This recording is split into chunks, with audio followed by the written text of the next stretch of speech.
Buenos días a todos y todas. La Gran Logia de Chile es una institución que tiene 162 años, casi tantos como la República, y que tiene una opinión respecto a lo que está sucediendo en nuestro país, donde la mayoría está diciendo que tenemos ambientes crispados, que no se llega a acuerdo, precisamente lo contrario de lo que plantea la masonería. Para hablar sobre eso, vamos a estar hoy con el gran maestro Sebastián Jans. ¿Cómo está, gran maestro? Muy buenos días. Muy buenos días, un tremendo agrado conversar después de tanto tiempo con usted, Verónica, un tremendo agrado. Muchas gracias igualmente, gracias por recibirnos hoy. Entendemos que está en Valdivia haciendo una visita especial. Así es, estamos de visita a propósito del aniversario de una de nuestras logias, la logia Hermógenes del Canto, que tiene ya 55 años de historia acá y que, por cierto, para los hermanos muy importante recibir la visita de la máxima autoridad de la orden en un momento como este. Así que ha sido muy grato el encuentro con ellos y en eso hemos estado en esta hermosa ciudad.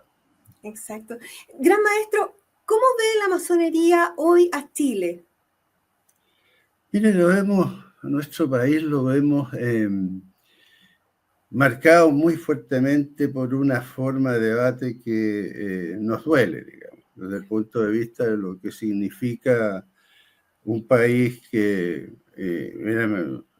siempre es mirado con admiración por sus instituciones, por la forma como se ha desarrollado la democracia, y en ese sentido vemos que hay una forma de debate en nuestras élites que no es congruente, ¿ya?, con ese prestigio que tiene nuestro país y con la forma histórica como nuestro país ha resuelto sus temas en democracia. Creemos que hay que hacer un gran esfuerzo para cambiar la forma, los estilos, el uso de las palabras y poner mucho más énfasis en los temas de fondo, en poner énfasis ilustrado respecto a las temáticas que están en discusión. Y en ese sentido yo creo que tenemos que todos hacer un esfuerzo en todos los planos que sea posible, porque en nuestro país se ha normalizado esto de la descalificación de las palabras violentas desde el punto de vista de la forma, la agresividad me refiero, para debatir y que todo parte sobre la base de la descalificación del adversario, cuando lo que hay que hacer precisamente en la democracia es poner en valor a los adversarios para poder llegar a resultados fructíferos. Exactamente. Y, gran maestro, ¿cómo llegamos a esto? ¿Se puede desde el análisis externo decir en qué minuto se fue como deteriorando tanto nuestra convivencia? Bueno, yo creo que hay factores culturales que inciden en esto, ¿no? La tecnología, la participación de personas en debates, ¿no es cierto?, que antes no tenían expresión, y eso es beneficioso desde el punto de vista que actores y personas que no tenían voz frente a los debates nacionales puedan hacerlo hoy día a través de las redes sociales, ¿no es cierto?, entregar y mostrar una tendencia respecto a cosas que están en debate. Yo creo que nos hemos acostumbrado a la forma poco ilustrada de debates que se dan en redes sociales. Poco contenido, mucha reacción. Entonces, el tema es que los liderazgos tienen que abstraerse de aquello. No pueden echar, digamos, a la misma forma que puedan estar opinando o señalando ciertas preferencias personas que no tienen los suficientes argumentos y a veces no tienen la capacidad, ¿no es cierto?, de construcción de una opinión debidamente informada. Entonces, los liderazgos tienen que ser capaces de mostrar otra forma de hacer las cosas, porque desde luego uno espera que los líderes políticos, la clase política sea capaz de conducir las formas en que ocurren los procesos de discusión en democracia. Entonces, yo creo que tomar la forma, el estilo que puede a veces tener personas que no tienen argumentación y por lo tanto recurren vía directa, en vía directa a la descalificación o digamos, a opiniones pasionales, eso no puede ocurrir respecto a los liderazgos. Lo que hay que hacer es que las personas precisamente tengan más información y una buena argumentación para debatir los problemas en democracia. Y en eso tienen que contribuir necesariamente todas las personas que ejercen liderazgo en los distintos niveles de nuestra sociedad, ¿no es cierto? Y de las instituciones políticas en que participan. ¿Eso puede ser como la irrupción de los populismos en general? Por cierto, los populismos, digamos, son una manifestación precisamente de la falta de contenido cuando se levantan propuestas políticas. Se trabaja mucho con la emocionalidad de las personas, con los rechazos que surgen frente a determinados procesos o personas. Entonces vamos llegando a un nivel bastante visceral, por decirlo, ¿no? Y esto, desde luego, genera que se manifiesten estos populismos, que son manifestaciones con un bajo nivel de contenido político, bajo nivel de propuesta. Se trata de trabajar con las emociones de las personas para aglutinar y producir efectos sobre la democracia, lo cual siempre trae consecuencias negativas. Sí. ¿Es un deterioro de la educación cívica también? Porque hay nuevas generaciones, sobre todo en esa actitud, ¿cierto? Transversalmente, de derechas, izquierdas, centro. Sí, mira, sin caer en visiones evocativas, digamos, ¿no? Aunque alguna evocación también sirve para entender las cosas. Antes se hablaba de un Estado docente, yo recuerdo hace muchas décadas, y el Estado docente no tenía que ver solamente con el rol en los procesos educativos propios, digamos, que definen la política educacional de un Estado, sino que el Estado en sí mismo enseñaba permanentemente a las personas cómo debía ser la conducta cívica. Obviamente existían antes clases de educación cívica. Hoy día eso se ha perdido de modo muy significativo, pero la educación cívica, la mejor forma de hacer educación cívica parte con los liderazgos democráticos. Las personas que ejercen liderazgo, todo el mundo los mira. Hoy día todo el mundo mira cómo se comportan determinados líderes, ¿no es cierto?, cuando están en el Parlamento, cuando están, ¿no es cierto?, enfrentando alguna vocería, en fin, en distintos niveles, y uno ve precisamente que recibimos enseñanzas poco adecuadas, ¿no?, respecto a cómo debe ser el debate democrático, un debate democrático fructífero que ayude, ¿no es cierto? En esto no quiere decir que las posiciones no se expresen con claridad en su amplia diferencia. Se trata de decir que la forma en todo acto humano es muy importante. En los actos colectivos la forma es determinante para poder dar enseñanzas hacia aquellos que no tienen esa experiencia y no tienen precisamente obligaciones respecto a cómo debe ser estos comportamientos en los debates nacionales y regionales o locales. Entonces, yo creo que la educación cívica hoy día, más que nunca, es necesaria desde nuestras élites. Exacto. Y desde la masonería, ¿se puede contribuir a esa formación? Tiene muchos socios, hay muchos en distintas instituciones. Entiendo que también una de las misiones es poner esta mesura en los lugares donde están. Bueno, nuestra institución se dedica a formar ciudadanos virtuosos que ayuden a la convivencia social, a la convivencia en la vida social. Exacto. Y desde luego en la vida política, para aquellos que ejercen roles allí. A nosotros nos interesa mucho que lo virtuoso aflore desde el punto de vista de las conductas del hacer cotidiano dentro de nuestra sociedad, lo virtuoso. Eso significa que una persona cumple algún rol en alguna instancia, tiene que poner precisamente los contenidos que le entrega nuestra institución desde el punto de vista formativo, ponerlos en ejecución, ponerlos en acción. Y en ese sentido cumplimos un rol en ese aspecto. Y el otro aspecto, desde luego, como institución de la sociedad civil, también emitimos opinión frente a determinados problemas que afectan a la sociedad. Nosotros no estamos opinando todos los días sobre las contingencias, pero sí cuando se marca alguna línea y que necesariamente hay que agregar algún juicio reflexivo, nosotros lo hacemos permanentemente frente a contingencias que ha vivido nuestro país, que han sido excesivamente polarizadas. Hemos llamado a la cordura, a la reflexión, hemos llamado, ¿no es cierto?, al diálogo, y al diálogo entendido, ¿no es cierto?, como una necesidad esencial en todo proceso de discusión democrática.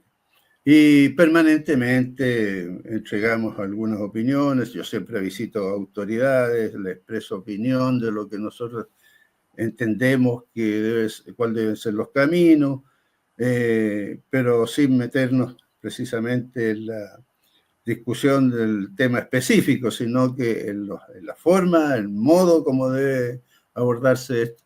Y entregamos opinión. Ahora, desde luego, uno espera siempre que haya oídos receptivos, y eso a veces Esa es la pregunta. cuesta un poquito, pero perseveramos en ello. Exacto, ¿qué tan receptivos son? De hecho, en el contexto del estallido social, las posteriores ejercicios por las constituciones, la masonería generó documentos, la masonería le habla a Chile. ¿Hay alguna de esas cosas de lo que plantearon en esos puntos que efectivamente los hayan escuchado? Bueno, en los debates constituyentes hubo se escuchó poco porque permanentemente nos reunimos y permanentemente insistimos, nos reunimos con miembros de los dos órganos que se crearon en la búsqueda el primero y el segundo, digamos, y llamamos a buscar acuerdos nacionales, llamamos a poner en valor las instituciones existentes, ¿no? Que no haya que cambiar todo, sino que perfeccionar ciertos mecanismos, etcétera. Hicimos llamados permanentes y entregamos documentación, estudios, análisis, incluso participamos en las audiencias que generaron ambas instancias, entregando una opinión general sobre lo que nosotros creíamos que era importante ser acogido. Yo creo que el gran fracaso de los dos procesos constituyentes está radicado precisamente en la incapacidad de considerar al otro como un argumentador válido respecto a ciertas temáticas. Entonces hubo una pretensión de hegemonía, y las democracias no funcionan con pretensiones de hegemonía, en ningún sentido. Y eso es lo que yo creo que cuesta a veces que sea escuchado. Sin embargo, bueno, los resultados indican que la comunidad sí lo planteó de esa manera, ¿no? No, por cierto. O sea, yo creo que las conclusiones que entrega, las lecciones que entrega estos dos procesos, es en primer lugar una falta, una incapacidad para llegar a acuerdos en temas relevantes, y por otro lado una incapacidad de interpretar adecuadamente lo que las personas, los ciudadanos querían. Los ciudadanos querían resultados más expresivos de acuerdos y de interés por poner por sobre todas las cosas el interés de Chile, el interés de los ciudadanos. Yo no digo que absolutamente no haya habido interés de los constituyentes que participaron en las dos instancias, pero faltó una visión más global, una visión más integradora y una visión de fondo sobre lo que había que resolver en términos de las tradiciones políticas chilenas y lo que significaba los aspectos innovadores, ¿no? Exactamente. La masonería se ha definido desde siempre como una institución humanista, y en los debates recientes se ha estado cuestionando a las humanidades en particular. ¿Qué opinan ustedes de eso? ¿No tiene un poco que ver la enseñanza humanista en esto que estamos en este momento conversando? Yo creo que hay una pérdida importante de materias que son necesarias para la formación humana, la formación de sociedades. ¿ah? No se trata de entregarle herramientas a través de la educación a la persona para que resuelva lo que necesariamente tiene en perspectiva hacia, por ejemplo, la obtención de una licencia y luego un título. No. Yo Exacto. creo que el proceso educativo tiene que ser capaz de entregar una visión de la condición humana, no sé, necesariamente, y allí hay aspectos como la filosofía, la historia, que se han degradado dentro de lo que significa los procesos formativos de nuestros estudiantes.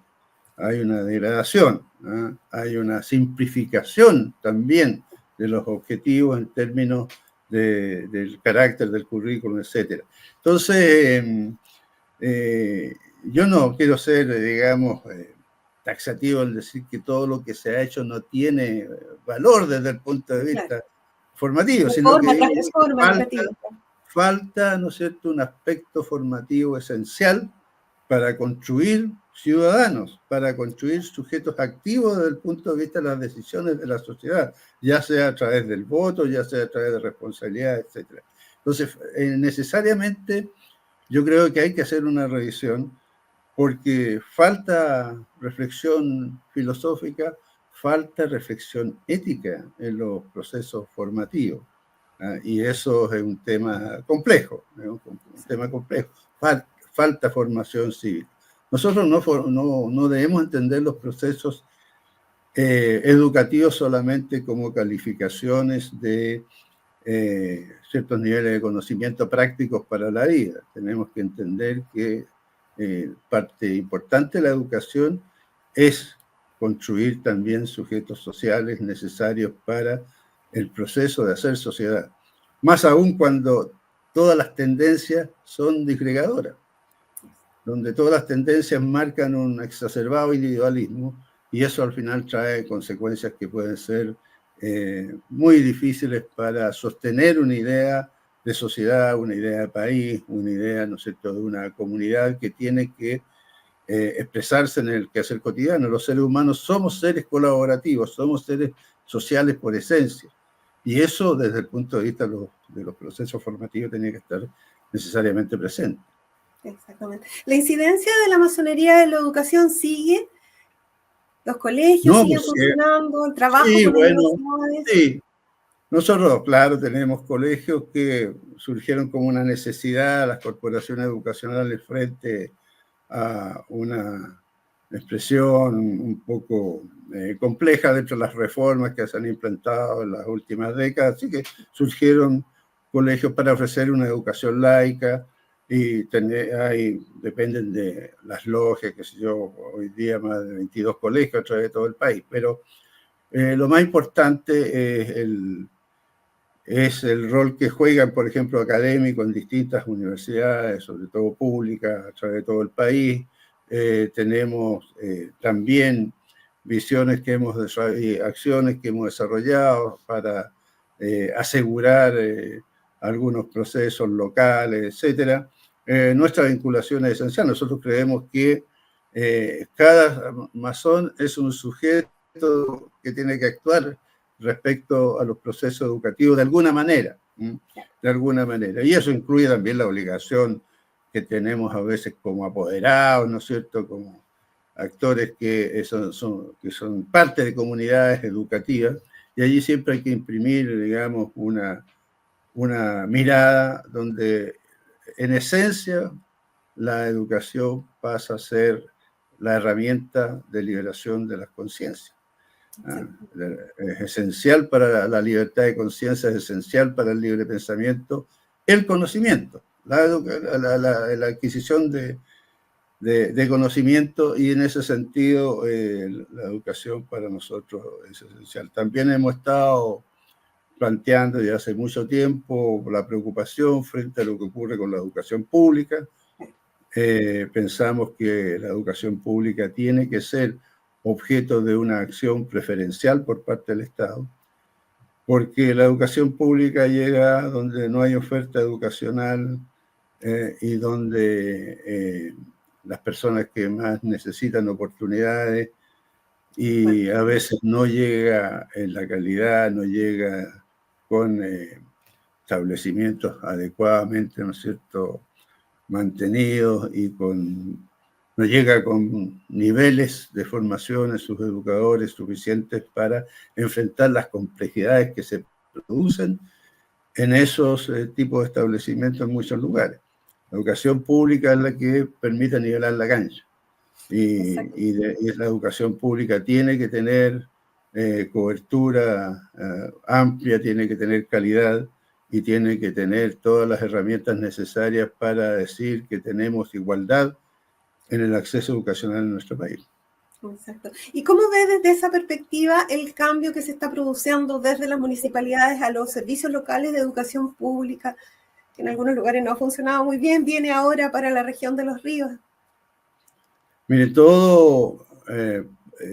toda política educacional y toda estructuración, digamos, para que esa política sea efectiva, sobre todo en el plano de la educación pública, tiene que hacerse con recursos. Nuestro país gasta muy poco, invierte muy poco, en la palabra exacta, en la educación pública, ¿no? Y en ese sentido hay que poner más recursos porque necesitamos que la misma educación llegue a todo niño, a todo joven chileno. Eso como un principio universal, como un principio esencial de la comprensión de país, porque la educación permite procesos tremendamente significativos, no solamente para las personas, también para los países. Hay países que han hecho una gran inversión en la educación y hoy día están liderando en muchos planos los cambios tecnológicos, digamos, la industria tecnológica, en fin, y lo que trae riqueza a los países. Un país que no educa adecuadamente, que no invierte adecuadamente en la educación, siempre va a estar rezagado y siempre va a estar perdiendo oportunidades. Exactamente. Usted menciona ahí los ejemplos de otros países. La masonería también es una institución con lazos internacionales. ¿Cómo ve la situación que está pasando hoy día con la migración? ¿Tienen ustedes algún contacto con la masonería en otros países, por ejemplo, Venezuela, Colombia, que también son históricamente masonerías antiguas, ¿cierto? ¿Están colaborando desde esa perspectiva, que es uno de los problemas que tenemos hoy día? Sí. Claro, primero para que no se preste errores, digamos, la masonería en cada país es autónoma, ¿no? Y se gobierna por sí mismo, digamos, y tiene su estructura de gobierno y sus problemáticas, que es bastante también, tanto problemáticas internas como... Sin embargo, hay encuentros de relacionamiento fraternal, por ejemplo, el más importante lugar de relacionamiento internacional en la Confederación Masónica Interamericana, que une a más de 90 potencias masónicas que tienen residencia en nuestro continente americano, desde Estados Unidos hasta el cono sur del continente, ¿no? Tenemos también relacionamiento en el ámbito Asia-Pacífico, que une a logias que están en el borde pacífico y que está en desarrollo como una oportunidad. Y también se participa en el encuentro de grandes logias del mundo que se realiza cada 3 años y que son encuentros de conversación sobre temáticas de nuestro tiempo y de problemáticas obviamente institucionales que enfrentan las distintas potencias masónicas. Ciertamente el tema de la migración ha sido un problema importante. Yo en este momento me recuerdo, por ejemplo, que el año pasado en la fiesta de la confraternidad, que es un encuentro que ocurre en Arica, en el mes de agosto todos los años, donde vienen distintos líderes masónicos de la región, de Bolivia, de Perú, de Argentina, en fin, todas las grandes logias que integran esa parte de la región americana asisten a este encuentro fraternal. Y allí el tema esencial estuvo en la migración. Por cierto, en las reuniones siempre ha salido el tema migratorio. Y para los masones, la migración es un derecho. En cualquier parte del mundo la migración es un derecho humano. La búsqueda, desde tiempos bíblicos, si queremos, la migración es parte sustancial de los movimientos y de los asentamientos humanos. ¿Ah? A veces, siempre las migraciones traen niveles de conflicto, ¿ah? Porque obviamente hay personas o comunidades asentadas y ello significa un cambio importante, pero en ese sentido hay que construir una concepción ética que entienda que si las personas migran es porque tienen necesidades que no pueden satisfacer en los territorios en que están asentados. Por lo tanto, en ese sentido, uno espera que estos procesos sean más controlados, pero bueno, Europa ha estado viviendo las migraciones de modo dramático, y todos los días siguen escribiéndose episodios de las personas que cruzan desde África, ¿no es cierto?, atraviesan y tratan de llegar a la costa española, a la costa italiana, en fin. Esto es parte de una situación que también podría ser vista y mejorada de otra manera si los países con más recursos, ¿no es cierto?, dieran soluciones locales a problemas que son dramáticos. La educación, la alimentación, problemas, ¿no es cierto?, de vivienda que afectan personas y que desde luego cuando ven una película, por ejemplo, en streaming, ven, digamos, barrios hermosos que hay en algunos países y dicen, bueno, ¿por qué yo no puedo aspirar a eso? Voy a irme para allá. Eso es natural, eso es propio de la realidad, de la búsqueda de una condición mejor en los seres humanos.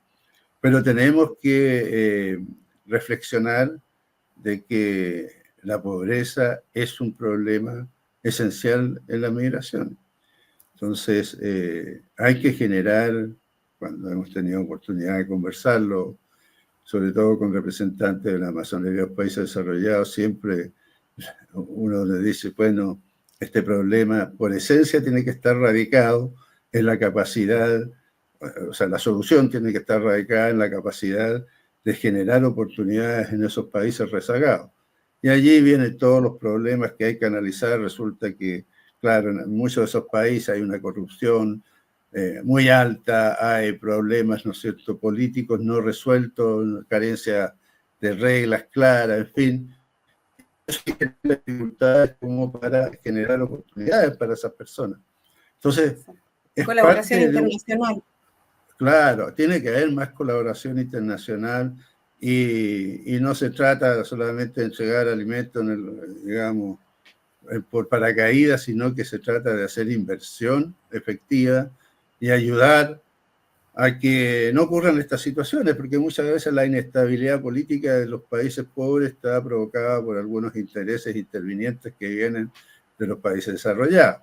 Entonces, Exacto. hay que generar una nueva comprensión del problema para abordar soluciones más integrales, pero la migración, como estos son procesos de decisión política, decisión económica, que tienen un largo desarrollo, mientras no ocurra, vamos a estar viviendo el tema migratorio de modo tan dramático como lo que ha ocurrido. Hasta ahora. Nosotros hemos recibido, en nuestro país, digo yo, hemos recibido una gran cantidad de migrantes, porque nuestro país ofrecía más, tiene una imagen. Exacto. Dentro de la comunidad de América Latina que hace que las personas busquen en Chile oportunidades que en sus países no ven. Entonces, maestro, se nos pasó el tiempo volando. Así muy entretenida la conversación. ¿Cierto? Así que hay harto que analizar, harto que esperar de nuestro país. Le agradecemos muchísimo esta conversación. Muy buenos días. A usted, pues, buenos días. Gracias. Hablábamos con el gran maestro de la Gran Logia de Chile, Sebastián Jans, respecto de cómo ven la logia a nuestro país. Más diálogo, decía él, más colaboración, y un diálogo ilustrado también, es decir, con bases. Y la educación, por sobre todas las cosas. Quedémonos con esas reflexiones, los invitamos a estar atentos a nuestras noticias a través de nuestra cadena. Muy buenos días, muchas gracias.